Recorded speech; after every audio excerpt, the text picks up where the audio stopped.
राजा दुष्यंत शिकार खेलते हुए जंगल में ऋषि कण्व के आश्रम पहुंचते हैं।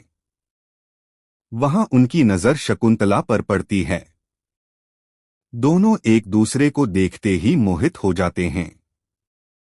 ऋषि कण्व आश्रम में नहीं होते, इसलिए दुष्यंत और शकुंतला प्रेम विवाह कर लेते हैं।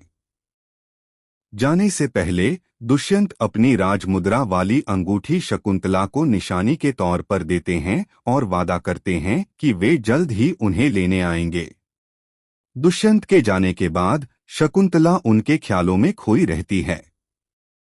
इसी बीच क्रोधी ऋषि दुर्वासा आश्रम आते हैं। शकुंतला विचारों में मग्न होने के कारण उनका सत्कार करना भूल जाती है।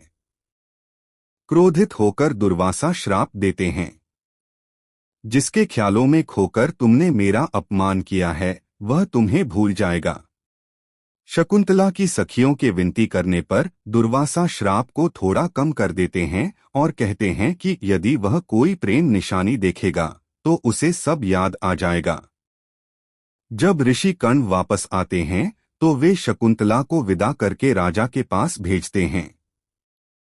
रास्ते में एक नदी पार करते समय शकुंतला की उंगली से वह अंगूठी पानी में गिर जाती है और एक मछली उसे निगल लेती है। जब शकुंतला दरबार पहुंचती है तो श्राप के कारण राजा दुष्यंत उसे पहचानने से इनकार कर देते हैं।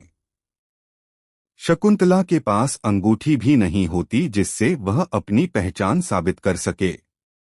अपमानित होकर शकुंतला वहां से चली जाती है और जंगल में एक आश्रम में अपने पुत्र को जन्म देती है। कुछ समय बाद एक मछुआरे को वह मछली मिलती है जिसके पेट से राजा की अंगूठी निकलती है। जब वह अंगूठी राजा के पास पहुंचती है तो उसे देखते ही दुष्यंत को श्राप से मुक्ति मिलती है और उन्हें शकुंतला की याद आ जाती है। राजा अपने कृत्य पर बहुत पछताते हैं और शकुंतला को ढूंढने निकल पड़ते हैं। सालों बाद देवराज इंद्र की सहायता करके लौटते समय राजा दुष्यंत एक पहाड़ी पर रुकते हैं। वहां वे एक छोटे बालक को शेर के शावक के साथ खेलते और उसके दांत गिनते हुए देखते हैं। वह बालक निडरता से कहता है, अरे सिंह, मुंह खोल, मैं तेरे दांत गिनूंगा।